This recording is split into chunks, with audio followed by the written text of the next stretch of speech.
Olá, turma, tudo bem com vocês? Espero que estejam todos bem, todos com saúde, para que a gente possa dar continuidade ao estudo do direito tributário.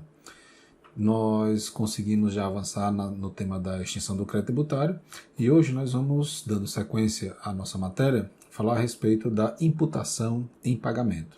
Tá? Vamos lá? Bom, a imputação em pagamento está prevista lá no artigo 163. Ela vai dizer, pessoal, que o sujeito passivo que deve 2 ou mais créditos tributários à mesma pessoa jurídica de direito público e que esses créditos tributários eles são relativos ao mesmo ou a diferentes tributos ou provenientes de penalidade pecuniária ou juros de mora, o sujeito ativo, ou seja, o credor, a União, o Estado, o Distrito Federal ou o município, ele é quem vai determinar a respectiva imputação. E essa imputação ela deverá obedecer às regras que estão aí contidas no artigo 163. Antes de nós analisarmos essas regras do artigo 163, vamos falar um pouquinho a respeito da imputação em pagamento. Tá? Veja só, a imputação em pagamento, pessoal, nada mais é do que o sujeito ativo, ele detecta, ele vislumbra que o sujeito passivo deve 2 ou mais créditos tributários, tá? Então é preciso uma pluralidade, mais de um, de 2 em diante, para com o mesmo sujeito ativo. Perceba que a imputação em pagamento ela não faz distinção a respeito da espécie tributária, se imposto, se taxa, ela pode até fazer uso disso daí mais adiante, que é justamente no que tange as regras da imputação.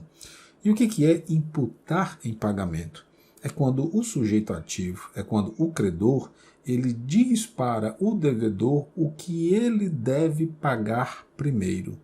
Tá? Então veja só, o sujeito ativo ele é credor do sujeito passivo, o sujeito passivo tem mais de um crédito tributário vencido, 2 ou mais, e o sujeito ativo vai dizer para o credor, para o contribuinte, qual ele irá pagar.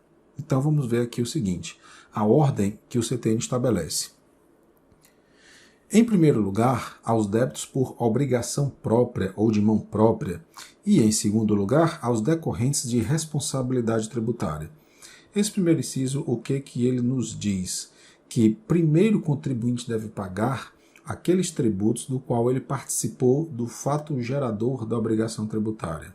Depois, satisfeitos os créditos tributários do qual o contribuinte é de fato quem tem uma relação pessoal e direta com o fato gerador da obrigação tributária, aí vai para aqueles decorrentes de responsabilidade. Tá? Ou seja, ele não tem uma relação pessoal e direta com o fato gerador da obrigação tributária, no entanto, o legislador colocou nessa condição de ser responsável pelo adimplemento do crédito tributário. Em segundo lugar, ou seja, uma vez que eu já consegui passar por essa primeira regra, depois vai-se para a segunda. O que diz a segunda? Primeiramente, as contribuições de melhoria, depois as taxas e, por fim, aos impostos. Então, vencido esse primeiro inciso, tá? O primeiro inciso ele estabelece o quê? Ele diz, olha, primeiro você deve pagar os tributos do qual você é de fato contribuinte.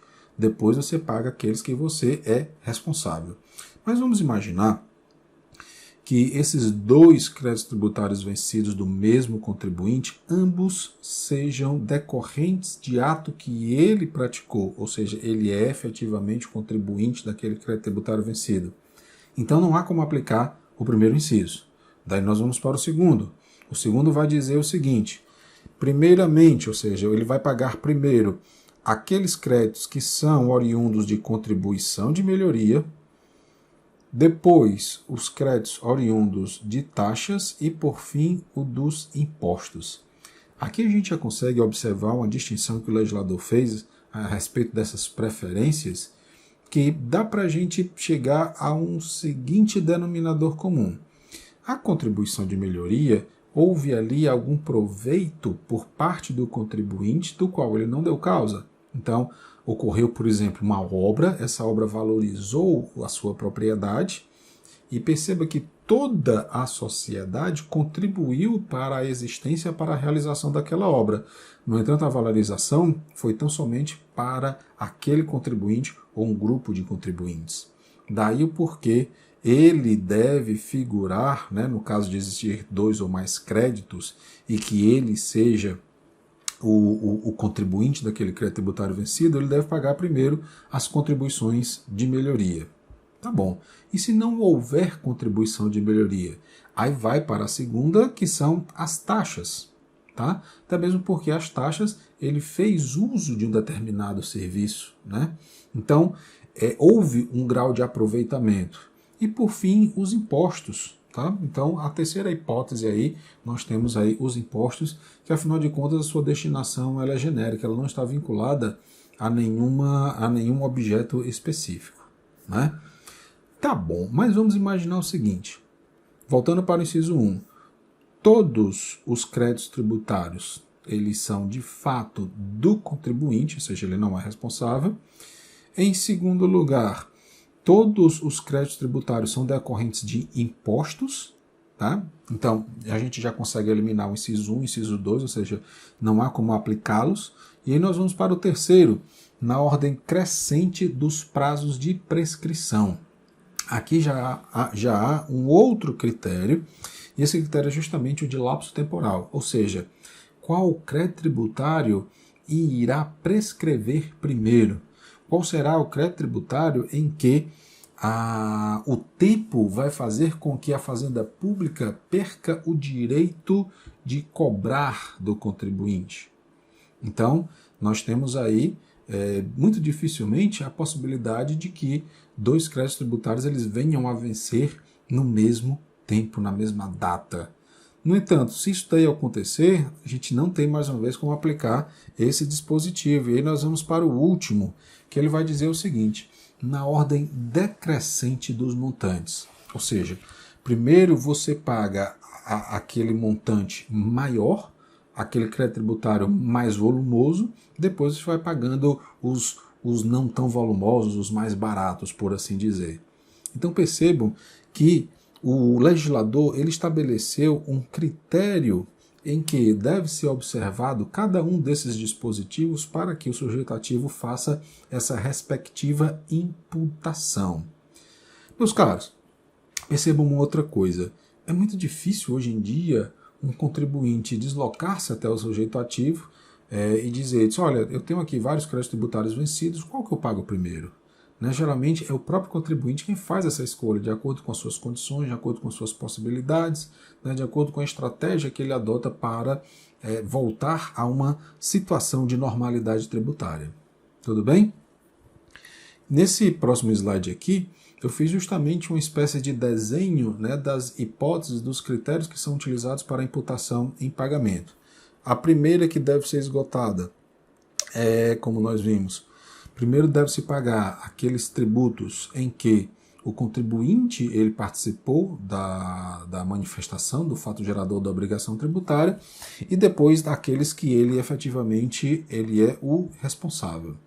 Depois, ele deve pagar as contribuições de melhoria, não sendo possível aplicar essa primeira regra, né? Aplica-se a segunda, em que deve-se pagar primeiro a contribuição de melhoria, depois das taxas, depois os tributos. Não sendo possível, vai para o terceiro, que é o prazo prescricional, e por fim, o quarto.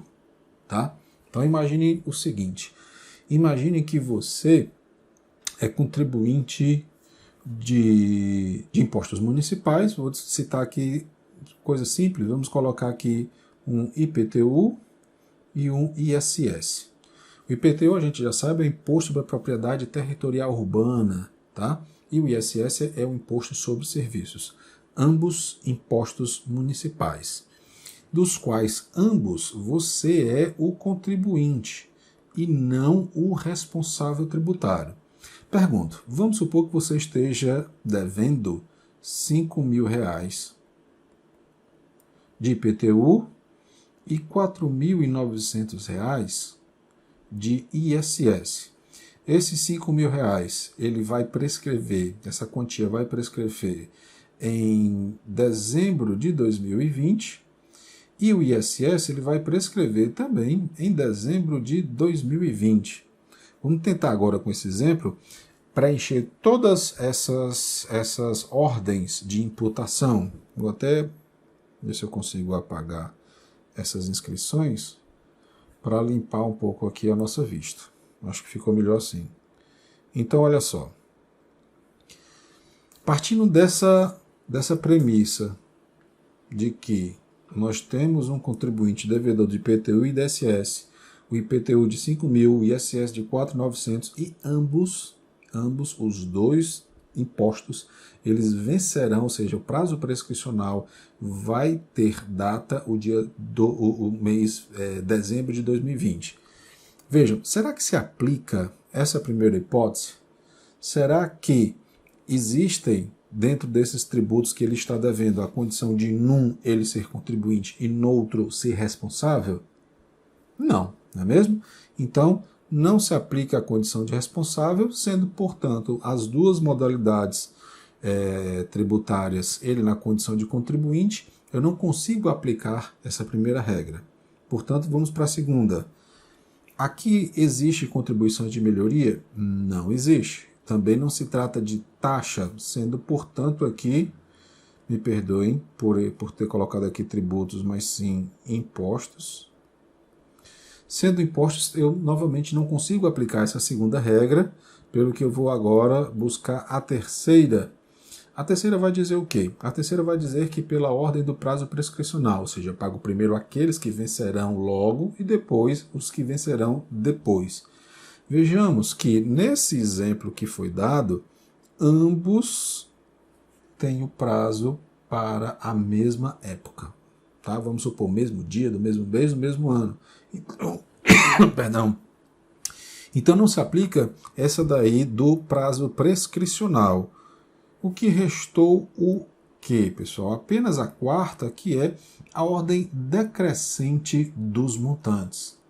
Daí porque eu consigo aplicá-la para dizer ao contribuinte pagar aquele de maior monta, de maior valor, qual seja o IPTU no valor de 5.000 e depois o ISS no valor de R$ 4.900. Tudo bem? Espero que tenham compreendido. Vamos adiante, não é? Uma outra modalidade que a gente estuda quando da extinção do crédito tributário é a que está prevista no artigo 165, notadamente o pagamento indevido. Pessoal, o pagamento indevido, ele é um dos temas que nós estudamos aqui no direito tributário por uma razão muito simples. No começo do nosso curso, em que ele é dividido em duas partes, tributário 1 e tributário 2, mas me reporto especificamente ao tributário 2, quando a gente estuda a obrigação tributária, a gente tem já o conhecimento de que a obrigação tributária ela pode ser principal ou pode ser acessória. E a obrigação principal, que é a que nos interessa agora, é aquela obrigação de pagar. E essa obrigação de pagar, a obrigação de pagar tributo, ela deve acontecer na justa medida que a lei estabelece. Ou seja, o contribuinte ele não deve pagar um centavo a mais, não deve pagar um centavo a menos daquilo que a lei estabelece. Portanto, se houver um pagamento indevido, por exemplo, um pagamento a maior, o Estado ele deve devolver aquela quantia ao contribuinte. Mas por que ele deve devolver aquela quantia ao contribuinte? Primeiro, em virtude dessa justeza, em virtude da legalidade, e que o Estado não pode se aproveitar do erro do contribuinte, o Estado não pode se aproveitar da torpeza do contribuinte que pagou uma quantia, um valor a mais do que efetivamente era para acontecer. Então, nós temos uma obediência ao princípio da legalidade, da qual o contribuinte ele deve pagar aquilo que a lei estabelece. E esse princípio da legalidade também aplica-se à administração. Afinal de contas, a administração não poderá cobrar a mais nem cobrar a menos, mas aquela quantia específica que a lei estabelece. Então, nós temos aí a vedação ao enriquecimento sem causa, ao princípio da legalidade e a observância, à obrigação principal. Então, uma vez acontecendo o pagamento indevido, surge a oportunidade da restituição total ou parcial. Essa restituição, pessoal, também ela é conhecida como repetição do indébito. Tá? Essa repetição do indébito, ela não é necessário que o contribuinte, por exemplo, ele faça um protesto. Daí porque o dispositivo ele fala que independe de prévio protesto e também da modalidade de pagamento. Seja eu ter pago em dinheiro, seja eu ter pago em cheque. A única exceção que o CTN ele vai trazer é que a perda, a destruição ou o erro no pagamento por estampilha, isso daí não vai gerar direito ao contribuinte de se ser restituído, né? Afinal de contas, não foi o Estado quem deu causa a isso daí, como nós vimos lá na aula anterior. Vocês poderão visitar posteriormente, né? Então, olha só o que diz o artigo 165. O sujeito passivo tem direito, independentemente de prévio protesto, à restituição total ou parcial do tributo, seja qual for a modalidade do seu pagamento, ressalvado o disposto no parágrafo 4º do artigo 162, nos seguintes casos. Inciso 1. Cobrança ou pagamento espontâneo de tributo, indevido ou maior que o devido, ou da natureza ou circunstâncias materiais do fato gerador efetivamente ocorrido. 2. Erro na edificação do sujeito passivo, na determinação da alíquota aplicável, no cálculo do montante do débito ou na elaboração ou conferência de qualquer documento relativo ao pagamento. E o inciso 3, reforma, anulação, revogação ou rescisão de decisão condenatória. Percebam que desses 3 incisos, apenas o terceiro, pessoal, ele vai trazer aí um litígio propriamente dito. Tá? Então, esses 2 aqui, o inciso 1 e o inciso 2, necessariamente não há a instauração de um litígio. Bom, uma vez que surge a possibilidade da repetição do indébito, nós precisamos também mencionar aqui como que se dá a restituição de um tributo indireto. E aí surge uma discussão entre a distinção do contribuinte de direito e o contribuinte de fato. Vejamos aqui o artigo 166. A restituição de tributos que comportem por sua natureza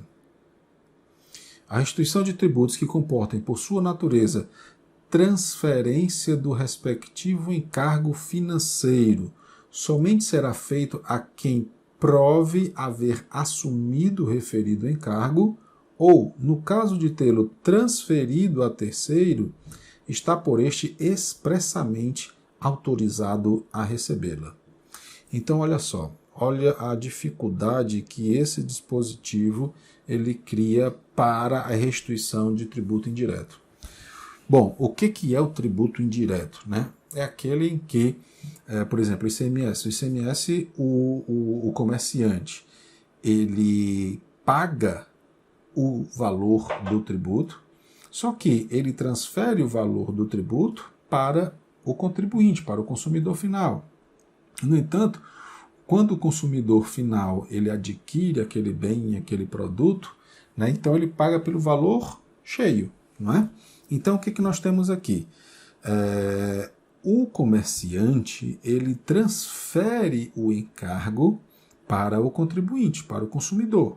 O consumidor, quando adquire aquele produto, ao pagar o preço do produto, ali também já está pagando uma quantia correspondente na qual o comerciante ele vai se creditar daquele valor porque ele já antecipou o recolhimento do tributo. Daí porque nós temos um contribuinte de direito, né, e o contribuinte de fato, o consumidor lá na ponta final. Então, olha só, para que aconteça a restituição desse tributo indireto, são apontados aqui 2 requisitos. A prova do encargo e B, se terceiro está por este expressamente autorizado a recebê-la, né, a receber a restituição. Pessoal, a dificuldade aí reside justamente no aspecto de que será que o comerciante, ainda que autorizado, efetivamente vai brigar pela restituição do tributo?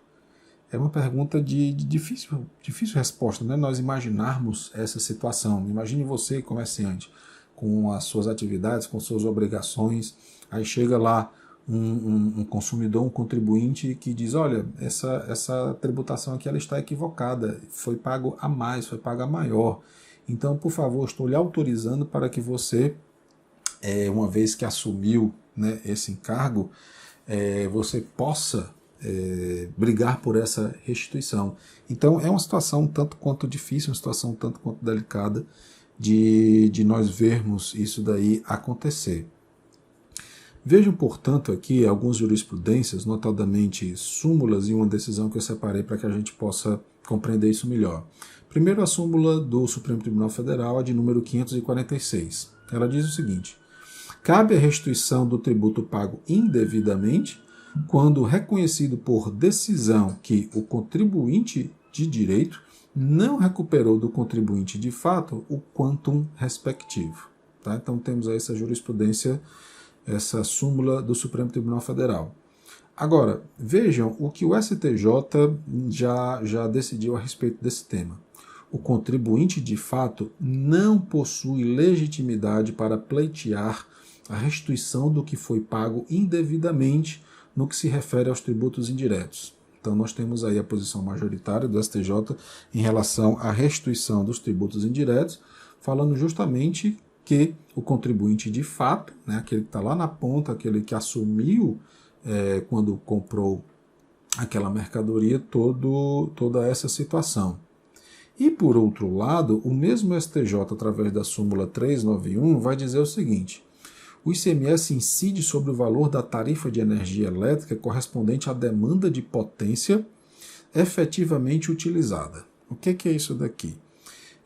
Que acontece, essa jurisprudência ela é mais destinada às concessionárias de serviços públicos. Veja só, se você é um grande consumidor de energia, você pode contratar uma demanda, você pode contratar uma potência específica para a sua atividade. Tá? Vamos supor que você contratou uma demanda específica, vou colocar aqui um número aleatório, 10.000. No entanto, a sua indústria não utilizou essa quantidade de potência que você contratou, que você reservou para utilizar. Vamos imaginar que você utilizou 7.000. Olha só, ao contratar 10.000, hipoteticamente o ICMS ele vai incidir sobre essa quantia, não é? No entanto, se você fez uso apenas de 7.000, o que o STJ está dizendo através dessa súmula? Que o ICMS incide sobre o valor da tarifa de energia elétrica correspondente à demanda de potência efetivamente utilizada, que nesse exemplo é aqui essa de 7.000. No entanto, quem recolhe o ICMS é a concessionária de energia, no nosso caso, né, a Enel. A Enel é quem faz esse recolhimento. Ela que é a contribuinte, de direito, sendo você, né, o contratante, o contribuinte de fato. Então, nesses casos referentes às concessionárias de serviços públicos, o STJ entende que o consumidor, o contribuinte, ele vai poder reclamar a incidência tributária tão somente naquilo que foi efetivamente utilizado. E então percebam que esse daí é um daqueles casos de restituição de tributo indireto. Né? O ICMS, que foi o exemplo utilizado até agora, é um tributo indireto, sendo agora possível, portanto, para que nesse caso o consumidor ele possa reclamar em juízo a restituição daquilo que foi pago a maior em detrimento daquilo que foi efetivamente utilizado. E no que tange, pessoal, a restituição de juros e multas. Olha só que interessante essa parte.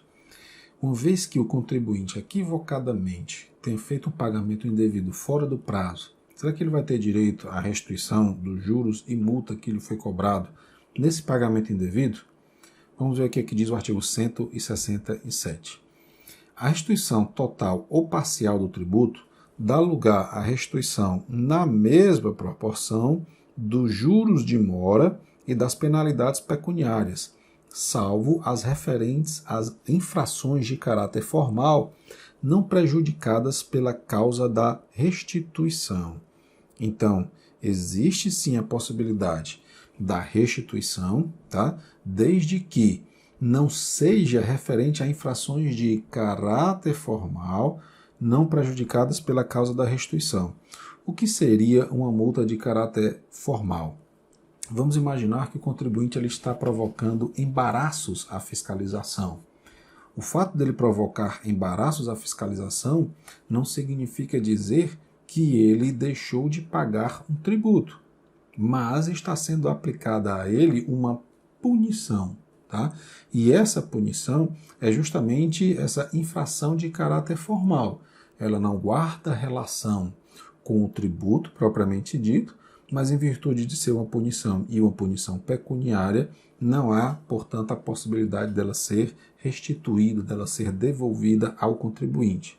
Daí porque é uma exceção a restituição de juros e de multas, caso o contribuinte tenha pago esse tributo indevidamente. Vamos examinar aqui um exemplo para ficar mais fácil essa compreensão. Imagine um determinado contribuinte que efetivamente deve R$100, tá?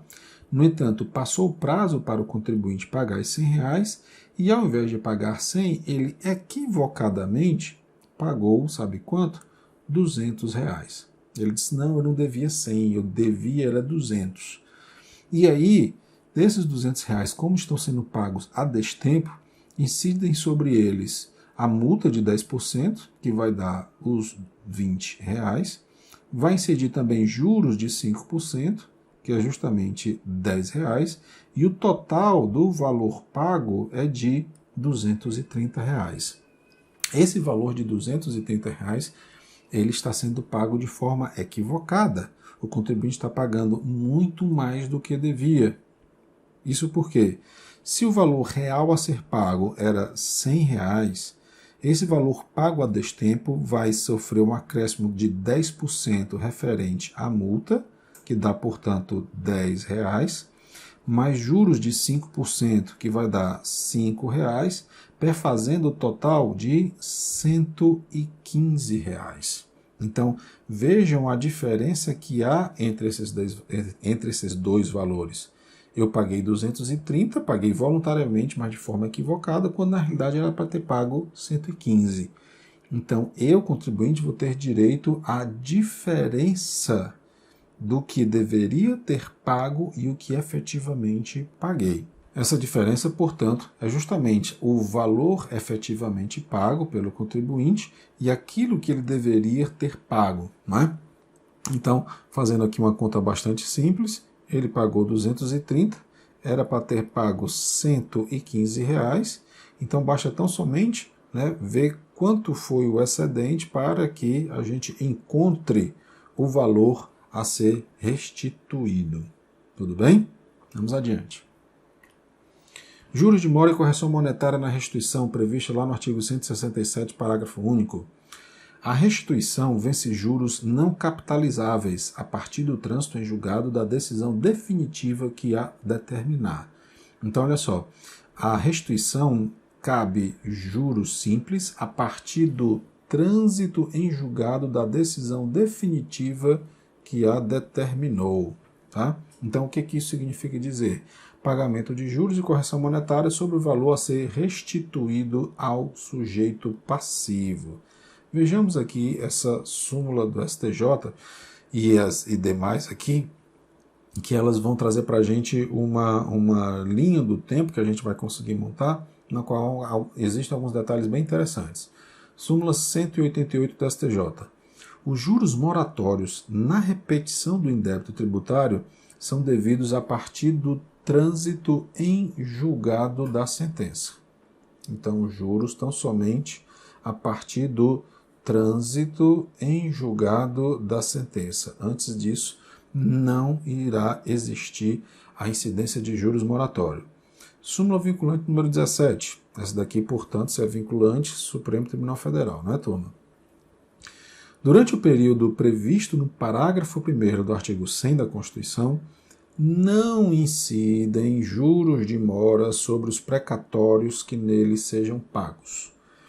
Ou seja, durante aquele exercício no qual a inscrição do precatório até ele ser pago, o que vai acontecer? não há a incidência de juros de mora sobre os precatórios que neles sejam pagos. Então, aquele período que o precatório já está inscrito para ser pago até o final do exercício, não há a incidência de juros. Vamos já ver na próxima tela uma linha do tempo que ajuda a compreender essa definição. E a súmula do STJ número 162, que diz o seguinte: na repetição de indébito tributário, a correção monetária incide a partir do pagamento indevido. Tá? A correção incide a partir do pagamento indevido. Vamos ver agora nessa linha do tempo a relação que há entre essas jurisprudências, aí depois você comenta se isso é interessante ou não para o contribuinte. Então, olha só, vamos pegar essa linha do tempo aqui. Nesse momento aconteceu o pagamento indevido. Tá? Então, aconteceu um pagamento indevido, o tempo foi passando, até que o contribuinte ingressou com ação de repetição de indébito. Ou seja, ele quer que seja devolvido aquele valor que ele pagou a mais. Tá? Como nós vimos, só vai incidir juros de mora a partir de quando? A partir do trânsito em julgado da decisão que julgou a ação de repetição do indébito. Então, nós já temos todo esse período aqui. Tá?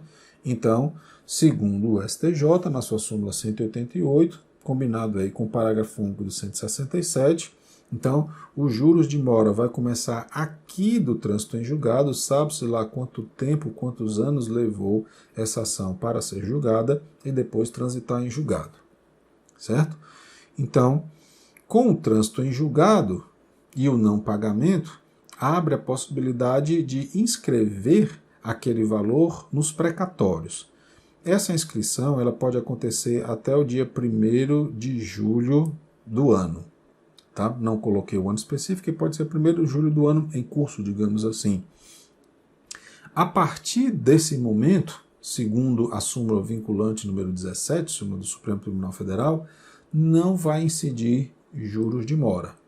E não vai incidir juros de mora desde a inscrição do precatório até a data do pagamento.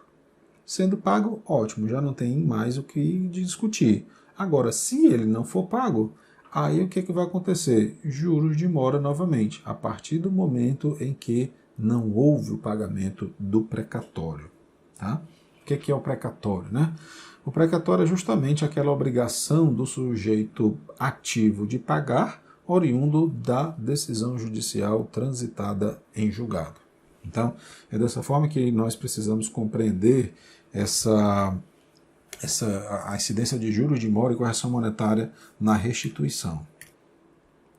Pessoal, e para a gente finalizar, nós temos aí o questionamento, né? Qual é a taxa de juros aplicável? Para os tributos federais, nós temos aí a taxa Selic, né? Através da Lei 9.250 de 95, e também já correspondida aqui pela súmula 523 do STJ. Essa súmula diz o seguinte: a taxa de juros de mora incidente na repetição de indébito de tributos estaduais deve corresponder à utilizada para a cobrança do tributo pago em atraso, sendo legítima a incidência da taxa Selic em ambas as hipóteses, quando prevista na legislação local, vedada sua acumulação com quaisquer outros índices, ou seja, não pode ser exigida junto com qualquer outro índice de correção. Então, o Estado ele vai ter liberdade para prever o índice de juros em caso de atraso no pagamento dos tributos, podendo inclusive adotar aí a própria Selic, né, que é utilizada pela União. Tá certo? Bom, então ficamos hoje por aqui e na próxima aula vamos dar continuidade ao tema da extinção do crédito tributário. Beleza? Obrigado, turma, e nos encontramos. Valeu, tchau.